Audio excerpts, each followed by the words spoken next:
Daf Lamed Amud Aleph will begin Hofstedter Amud Beis, the Mishnah at the bottom. Zog the Mishnah,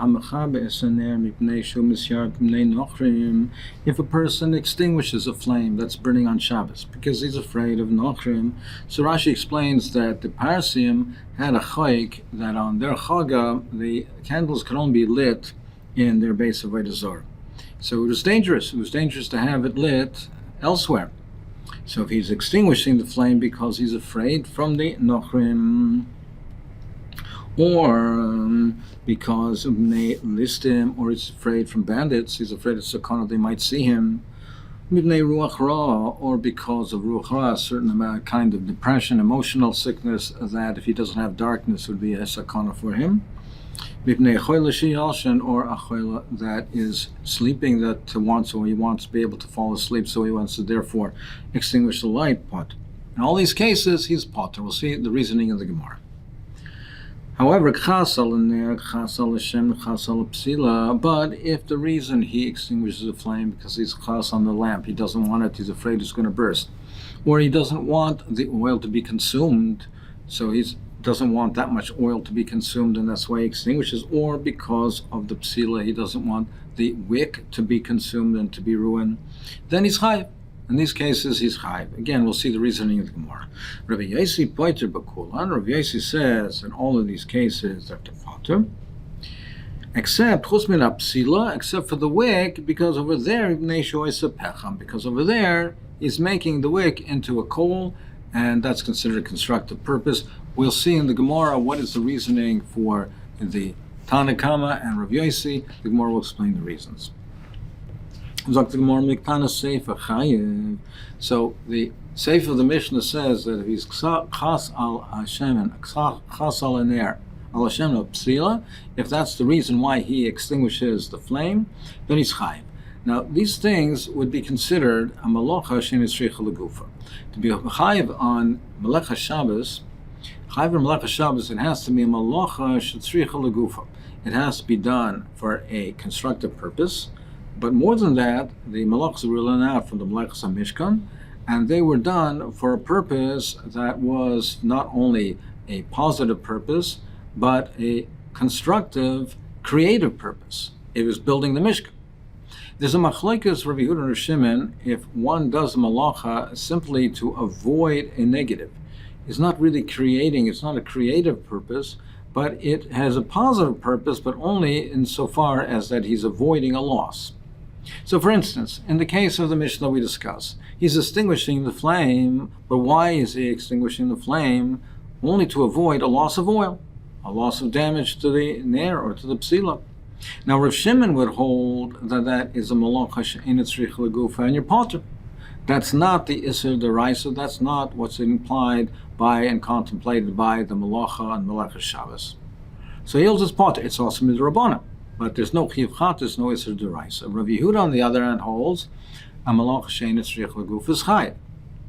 Now, from the fact that the Tana in the Mishnah says that he's chas al aner shem psila, he's chayiv, must be that the Tana holds like Rabbi Yehuda, that a Malacha she'ein tzrich legufa is chayiv. So in the Tana Seifa Shema Minam Rabbi Yehudi, we see that the Tana is Rabbi Yehuda. So Reisha Ma'askina. So what is the Reisha of the Mishnah? What is the Reisha dealing with? If we're dealing with a chayla that has a sakanas nefosha, his life is in danger, then why does it say potter in the Reisha? If it's for a chayla, if it's because of listen, why does it say that it's only potter? Then mutar mi boile. It should be mutar l'chadchila. For sakanas nefosha, bikuch nefosha, so it should be mutar.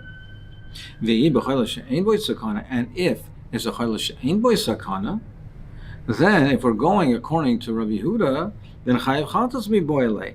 It should not be potter, it should be chayiv chatas, because even though it may be a malach she'ein tzricha legufa, but Rabbi Yehuda still says you're chayiv. So why does the Reisha of the Mishnah say that for a chayla you're potter?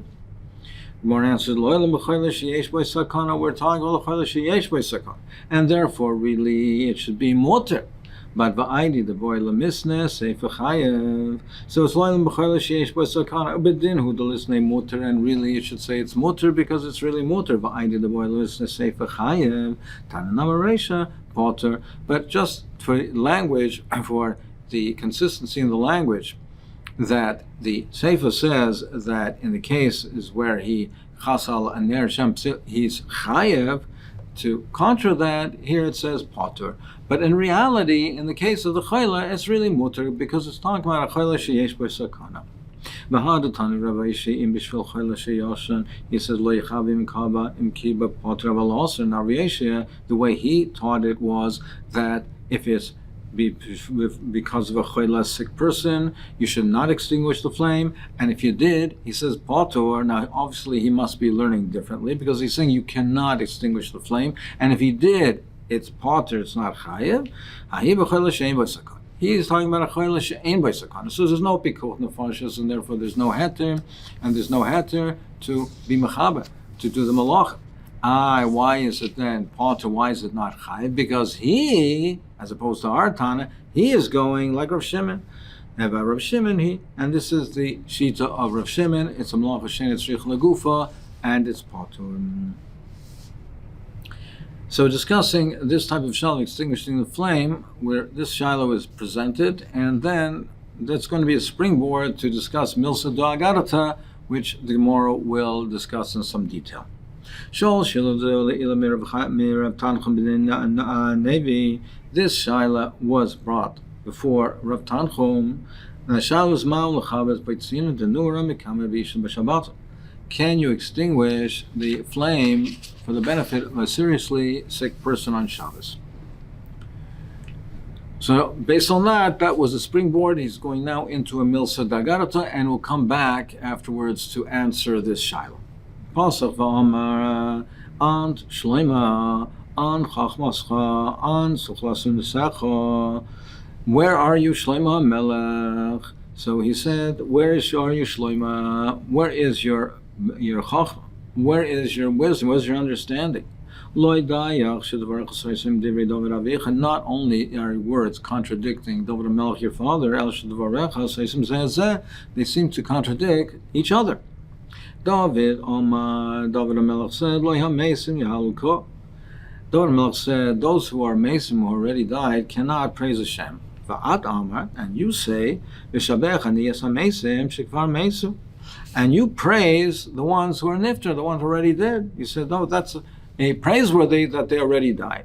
Dovid Melech is praising the Chaim, and you're praising the Mesim. And you yourself seem to contradict yourself. That the dog, even the dog, the lowly dog, he's alive. He's better than the king. He's better than the lion, who's a king of the Chayas.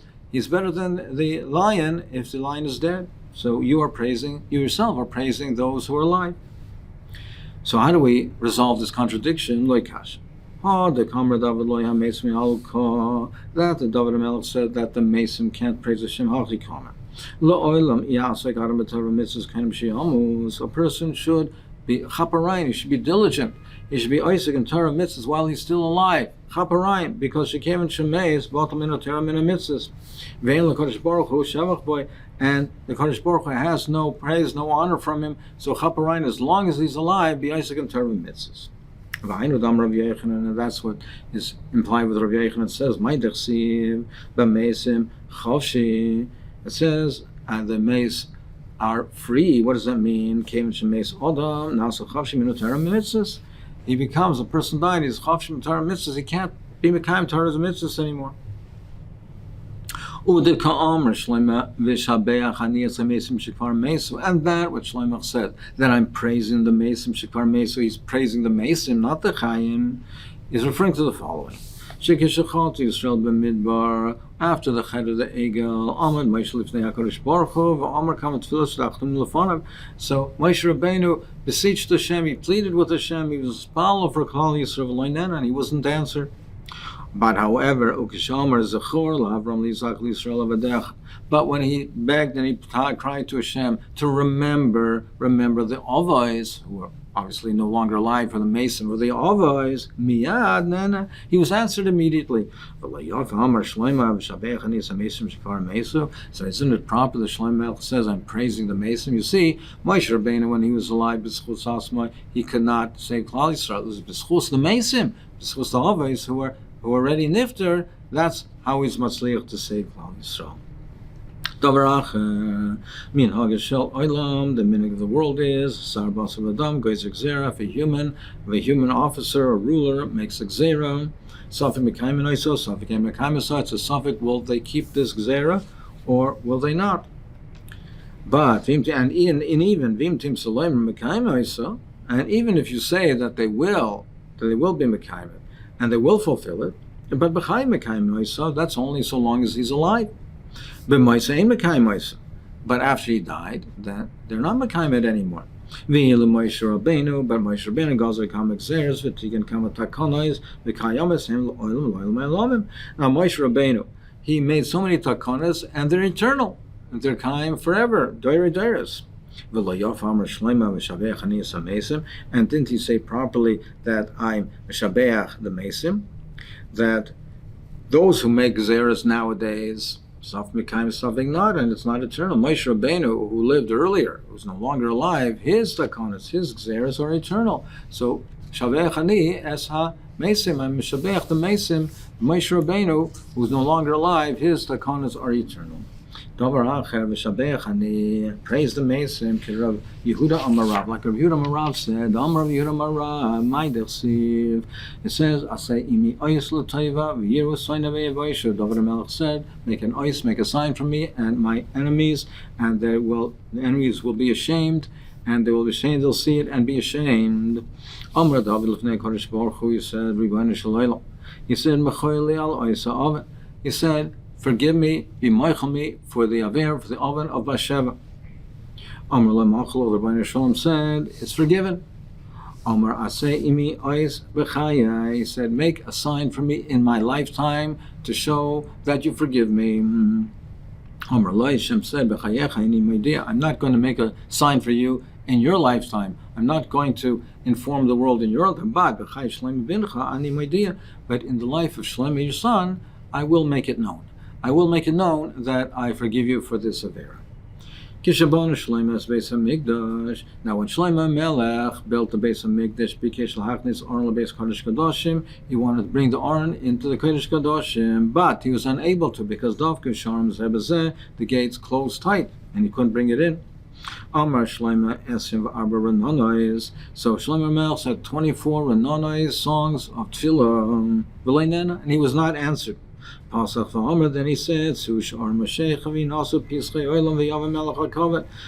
said, therefore raise your hands, the Sharim, and open up, and so that the Melech HaKavod can come through. The gates were after him to swallow him up, because it could be understood mistakenly that to come the Melech HaKavod, a reference to Shlomo Melech himself, the Melech HaKavod. Amru, they said to him, "Mi was a Melech HaKavod. Who is the King of Glory, the Melech HaKavod that you're referring to?" Amru lahu, Hashem Izus v'Gibor. It's referring to Hashem, the strong one. That's whom Rafazav Amar Shlomo Melech then said, "Su sha'orim rasheichem usu pischei olam v'yavim Melech HaKavod." Me who's a Melech HaKavod, Hashem tzavokay su Melech HaKavod self. But still, v'loinena, he was still not answered.